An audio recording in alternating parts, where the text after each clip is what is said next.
Mi nombre es José Adrián Saldaña Munive.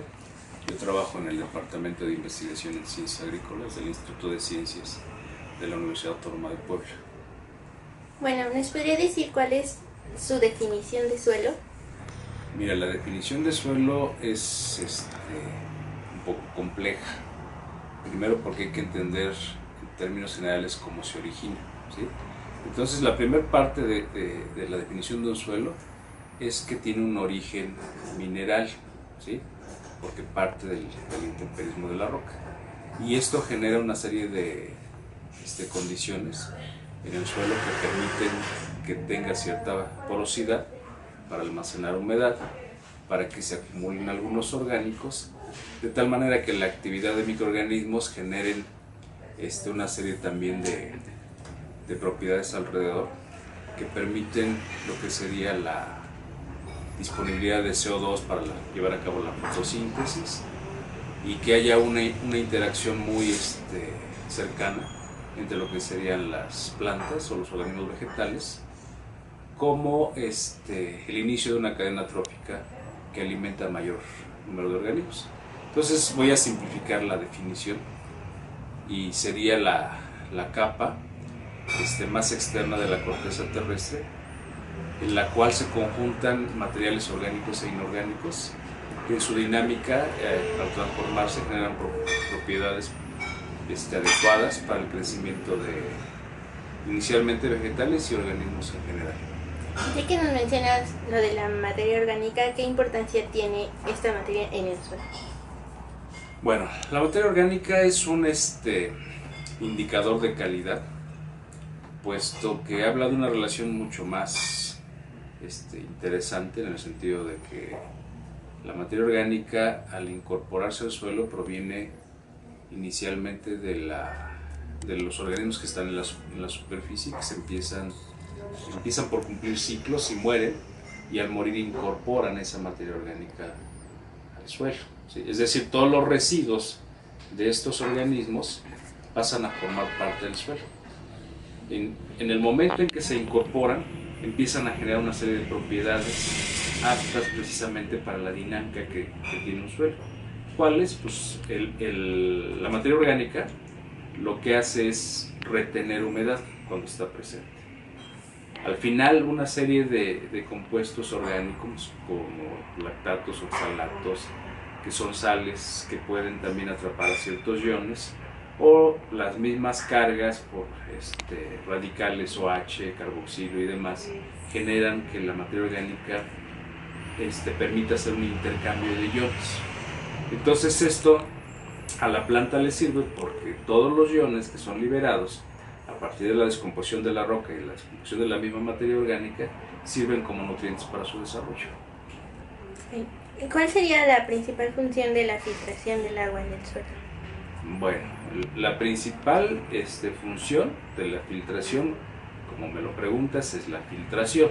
O sea, ¿a qué me refiero? Es un proceso de separación, pero es un proceso de separación natural, ¿sí? Que en el suelo lo más interesante, o sea, a partir de que se genera esta filtración, inicialmente es el drenaje, es la primera función del suelo. Es decir, todo el exceso de agua, lo primero que debe de hacer es drenarse, ¿sí? Entonces la porosidad de nuestro suelo nos permite que exactamente ese drenado, ¿sí?, haga que se libere la mayor cantidad de agua que llega al suelo, y no que se libere, sino que se almacene, porque esta agua va a mantos freáticos, esta agua va a un drenaje subterráneo. Entonces muchas de las necesidades que nosotros tenemos de uso del agua tienen que ver con la extracción en pozos profundos, ¿sí? Esa es la parte de porosidad. Por otro lado, hay ciclos naturales en nuestro entorno que tienen que ver con la depuración de muchos compuestos que llegan al mismo suelo, ¿sí? De tal forma que el agua, cuando llega, por ejemplo, actualmente con un poco de contaminación atmosférica, en su paso a través del suelo va eliminando precisamente parte de los componentes y entonces hace una separación. Entonces la calidad del agua cuando llega sobre la superficie y cuando sale pasando a través de toda esa porosidad le permite hacer una separación. Entonces yo creo que ese es uno de los factores determinantes para entender la dinámica del suelo. Bueno, nos preguntamos si usted ha hecho, ¿cuál es su última línea de investigación o si nos podía contar acerca de... Bueno, mi trabajo actual se enfoca a un problema bastante, digamos, global. Habla del calentamiento global o habla del cambio climático, ¿sí? Pero obviamente el cambio climático obedece a muchas actividades, pero una de ellas en lo particular es la emisión de gases de efecto invernadero. Entonces yo trabajo identificando los diferentes gases de efecto invernadero en, digamos, ecosistemas diferentes. Por ejemplo, en selvas, en bosques, en pastizales, en el área agrícola, en manglares, en presas, etc. ¿Sí? Quiere decir que muchos de los gases que están generando una mayor acumulación en la atmósfera y que por supuesto modifican exactamente el ingreso de radiación y lo modifican de tal forma que la energía radiante que entra a nuestra superficie no toda se disipa y esto genera calentamiento sobre la superficie. Entonces, lo que yo trato de identificar son los orígenes precisamente de ese cambio climático, que tiene que ver con cómo se comportan los ciclos llamados biogeoquímicos, es decir, el carbono, el nitrógeno, el azufre, el fósforo, etc.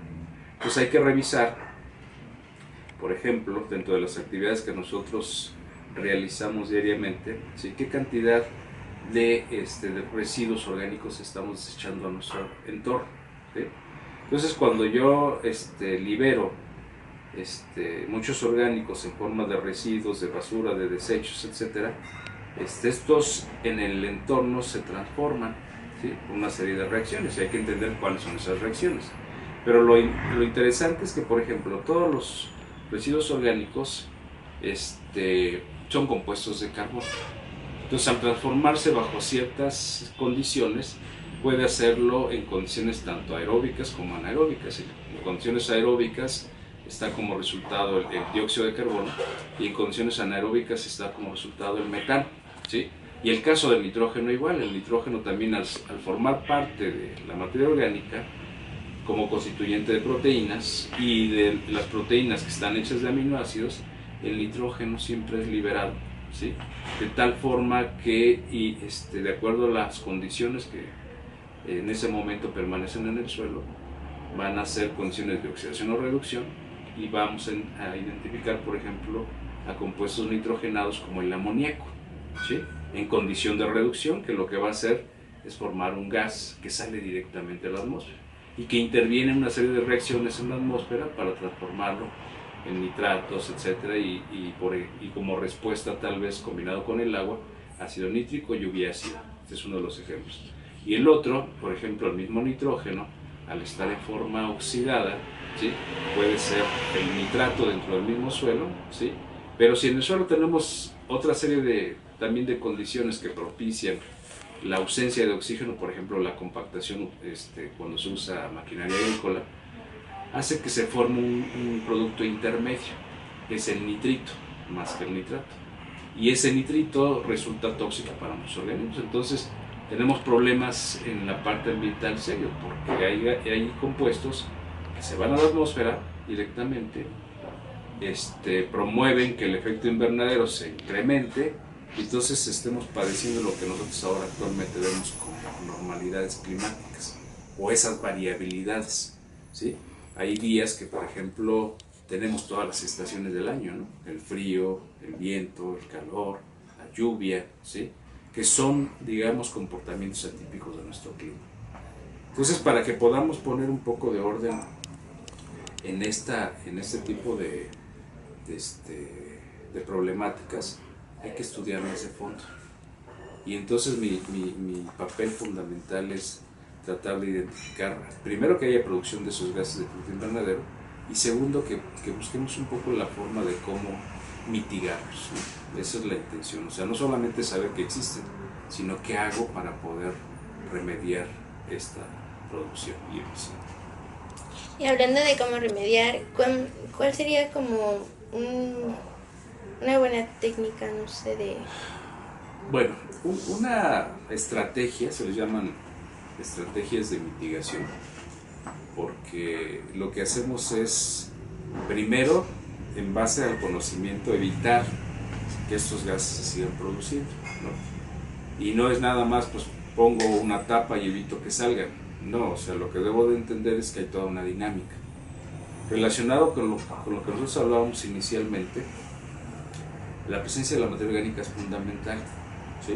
¿Por qué? Porque a la naturaleza le ha llevado miles y millones de años acumular en el suelo, ¿sí? Las prácticas comunes involucran que nosotros, para poder hacer uso de suelo, necesitamos eliminar cobertura. Es decir, quiero quitar toda la parte vegetal para que no haya competencia, para que sea mejor el rendimiento de los suelos, etc. Y entonces eso ha implicado que naturalmente, al existir espacio sobre la superficie del suelo, muchos de los gases que se producen naturalmente por respiración de microorganismos y por mineralización de la materia orgánica van a salir directamente hacia la atmósfera. Si no hay organismos vegetales que atrapen ese CO2, ¿sí?, a través de fotosíntesis va a salir directo. Entonces ya tenemos un problema, ¿sí? ¿Dónde empezar a resolver? Bueno, primero tengo que hacer exactamente identificación de todas las formas de carbono almacenadas en el sitio. Y me refiero a todas, en el sentido de que tengo que revisar las que están dentro del suelo y por encima del suelo, ¿sí? Es decir, por encima del suelo existe lo que se conoce como biomasa aérea, ¿sí? La biomasa aérea es todos los organismos vegetales y animales que están sobre la superficie del suelo. Pero que la única diferencia con la materia orgánica es que son organismos que tienen vida, ¿sí? Cuando todos esos organismos se mueren, prácticamente se incorporan como materia orgánica. Y la materia orgánica, de acuerdo a las características del suelo, que ahora son muy variables, ¿sí?, esas características van a permitir que se vayan formando, se vayan identificando formas de carbono distintas, ¿sí? Si nosotros entendemos que en la parte química hay compuestos de mayor peso molecular que otros, también entenderemos que muchos de estos compuestos son mucho más fáciles de descomponer que otros, de acuerdo a su complejidad y estructura. Entonces también hay formas que quedan, ¿sí?, en el suelo y que pueden ser indicadores de cambio, ¿sí? Es decir, si yo encuentro una forma con un peso molecular muy pequeño, pero que es muy activa al interior del suelo, lo más probable es que se convierta en un gas de efecto invernadero, ¿sí?, porque son de origen orgánico, carbono, nitrógeno, azufre, ¿sí? Todos esos elementos pueden tener comportamientos dentro de los estados de la materia, como gases, en estado líquido, disueltos, en estado sólido, como minerales, etc. Todos estos, de alguna manera, dependiendo del tipo de reacción, van a ir hacia una u otra forma, ¿no? Y entonces eso generalmente va a contribuir con la producción de gases. Entonces cuando yo entiendo la dinámica, yo puedo decidir qué parte de esta dinámica, si es una reacción, si es un componente, si es un organismo, de qué manera definir que el resultado de esa interacción no sea el gas efecto invernadero. Entonces, como parte de estrategia inicial, hay que evitar que el suelo esté descubierto. Esa es una de las primeras. Pero entonces hay que saber cómo reforestar, que ese es otro de los proyectos que tenemos y que estamos sacando ya algunos resultados para cambiar la idea convencional de la reforestación, que es sembrar árboles, ¿sí? Y eso de sembrar árboles pues me lleva a una interrogante inicial de que qué tiempo debo de esperar para que estos gases de efecto invernadero no se emitan. Y entonces tengo que pensar que los árboles, para que desarrollen, para que aprovechen todo el CO2 a través de fotosíntesis, ¿cuántos años van a tardar? Y estamos hablando de que en promedio entre 10 y 30 años de crecimiento, ¿sí? Y luego otro tanto igual en que se en que puedan aportarse como materia orgánica, es decir, que se mueran y que se incorporen. O sea, estamos hablando de 30 años, o sea, vamos a esperar 30 años a que empiecen a disminuir estas emisiones. No, hay que pensarlo de forma diferente. Entonces aquí cambia de acuerdo a la especie vegetal. Entonces hay especies vegetales que son mucho más rápidas en crecer, en morir y incorporarse, entonces habrá que echar un vistazo a ellas. Bueno, y para todos mis compañeros, ¿nos podría decir cuál es la importancia de cuidar nuestro suelo? Híjole, perdón por lo del comentario, pero aquí hay algo que debería ser como evidente para todos, ¿sí? Nosotros como organismos somos organismos dependientes, ¿sí? Como seres humanos no somos capaces de producir nuestros propios alimentos. Somos organismos heterótrofos, es decir, dependemos de lo que otros producen. Entonces, la respuesta está en que para que yo pueda subsistir, me debo de alimentar, ¿sí? Y entonces, ¿de qué me alimento? Pues de todos los organismos vegetales y animales que crecen sobre la superficie del suelo, ¿sí? Entonces, el suelo es un recurso tan indispensable, ¿sí? Porque para empezar una planta no podría crecer. Bueno, ahora hay opciones, por ejemplo, de la hidroponía, cultivos con sustratos que son diferentes a la parte del suelo, ¿sí? Que podrían producir algunas especies vegetales, pero que para que pensemos a futuro sustituir al suelo como una función, ¿sí?, esencial de los organismos de producir alimentos, no creo que tengamos esa capacidad. Entonces, el suelo es vital, como el agua y como el aire, ¿no? O sea, si nosotros cumplimos estos requisitos, todos los organismos van a tener esas condiciones para desarrollarse, para que nosotros los podamos aprovechar. Bueno, eso es todo. ¿Sí? Bueno, muchas gracias. Gracias.